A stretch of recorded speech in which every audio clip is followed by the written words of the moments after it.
Worldwide recession, worldwide depression? Is it just me, or when you look out there and see what's going on in the world, when you listen to the news, and maybe when you dive just a little bit deeper, does it seem like things are really screwed up? We've got some major stories we need to talk about today. We're going to walk down that path with our flashlights and shine around. We're trying to safely navigate the path. But when we shine our flashlight around, we see some real scary things developing in our world. They will impact the price of precious metals, gold, silver, platinum, palladium, all of them. These are some spooky stories. It's Halloween season. Let's get started right now.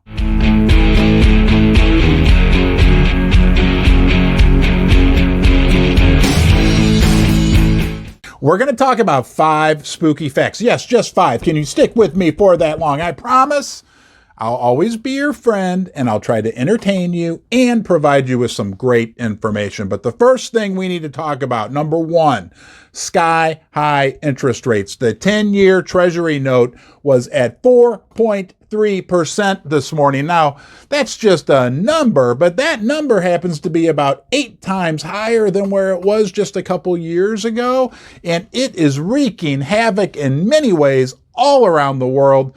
It's causing the U.S. government to incur a much higher interest expense, but it doesn't seem like they really care. It's also going to cause big businesses to have massively higher interest expense on the massive amount of debt that they have. And let's not forget the individuals, people like you and me, man, right? Hopefully you don't have any debt, but if you do, and it's on like a revolving credit line, credit card interest rates are nearing record highs, and credit card debt is nearing interest highs. Whether you look at it from the consumer, the business, or the government side, these high rates are wreaking havoc. And not to mention, it's killing the rest of the world because the strong U.S. dollar, which results from the high interest rates, is just making everything for everyone else in the world downright miserable. You know, if you're the type of person who likes to dive a little deeper, read between the lines, you may have just found your new home. Welcome to Ron's Basement. You really are always welcome here. If you enjoy my content, if you get some value, which I hope you do, please subscribe right here. Turn on the ring-a-ling-ding-a-ling bell notification. That way you'll get notified every time I put out a new video, because you know you don't want to miss one single word. But leave a comment in the comment section below. We don't want to miss a single word from you. Your thoughts, your ideas, positive, negative, whatever they are, we're open to them. We want to learn from you and learn about you. Now, the next thing we need to talk about is the Federal Reserve. Number 2. My Lord, they're more and more hawkish by the day. There's a guy in Philadelphia, Patrick Harker. He's the Fed president for Philadelphia. He came out with some hawkish bravado yesterday, which sent the price of gold and silver spiraling down. Here's the way I look at it. These Fed governors, they're like hawks sitting on a power line, you know, and like one squawks, squawk, squawk, and the other one squawks, squawk, squawk, and it's one after another, and that's all it is, a bunch of squawking. We need higher rates. We need to fight inflation. Squawk, squawk. That's all they do. We're going to raise rates. We're going to fight inflation. Well, BS is what I call bull poop, right? The Fed can't really fight inflation. The Fed can't control the price of oil. The Fed can't control the price of food. The Fed can't control wages going up. The Fed can't control a lot. All they can do is constrict the money supply, which causes pain for American citizens and people all around the world, as we already covered in point number 1. But when they do that, they're going to send the world, or they risk very seriously sending the world into a worldwide deep recession, or even worse, depression. Now let's talk about your favorite subject, cargo traffic. I know you stay up all night waiting for the latest cargo traffic numbers to be released, but they actually are very interesting. They give us a barometer on the amount of goods and services traveling throughout the world. And what we heard yesterday is that in Los Angeles, cargo traffic at the big container port hub is down 25%. also, last week we heard that rates for trans-Pacific shipping, I think that would mean across the Pacific Ocean, namely from China to America when they ship all that plastic stuff they make for us, that those rates have plummeted by 75%. Now, on Sunday of last week, I was talking to an executive in the shipping industry who specializes in those big cargo containers, shipping them all over the world. He said, absolutely, those rates have dropped by 75%. But I said this, I said, what about the volume?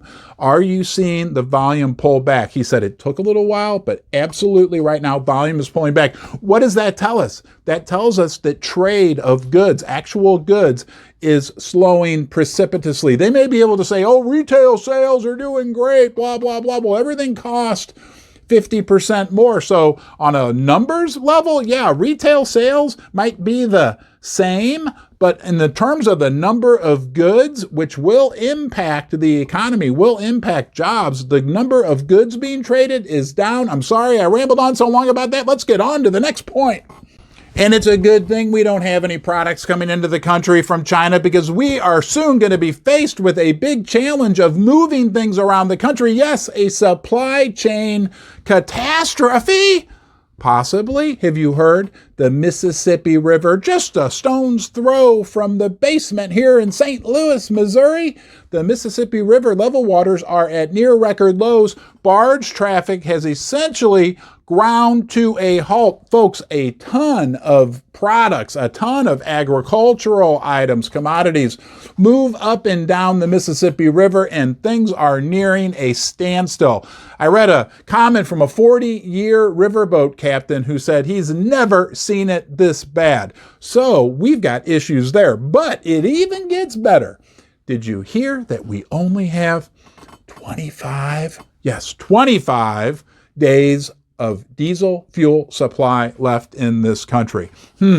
Diesel is like the workhorse of industry. You know those big trucks, those Peterbilts you see on the highway? Guess what they run on? They run on diesel. If we run even shorter on diesel or run out of diesel, which realistically probably won't happen, but nonetheless, if those prices skyrocket, trucking, barging, it's all starting to look a little dicey. And the final fact we'll shine our flashlight on this morning is another data point from the Philly Fed. I didn't even know there was a Fed in Philly, but there's this guy, Patrick Harker, who's the president, right? Now, I have invited Jerome Powell to join me here in the basement. I even went as far as to propose that I'd move the bear and let Jerome sit back there. He has yet to show up. So maybe this guy, Patrick Harker, will pay us a visit. Nonetheless, the Philly Fed came out yesterday with manufacturing data, factory data, that showed that factory output in the United States contracted, and it was worse than expectations. So when we put all this together, right, what's going on with interest rates? What's going on with shipping? What's going on with the Fed is telling us things aren't looking really good here in the United States of America.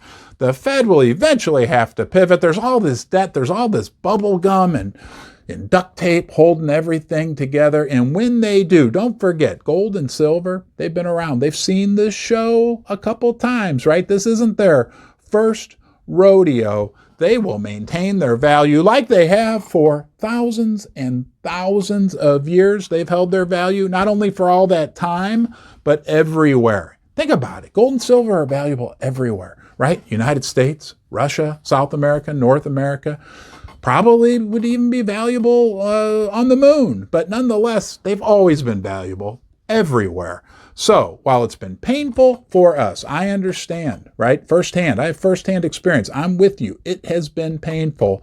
Things will get better. And if nothing else, we can rest assured that we're holding a real asset, or we own stock in a company that has a real asset, and everything will be okay. You make sure you come back to Ron's Basement.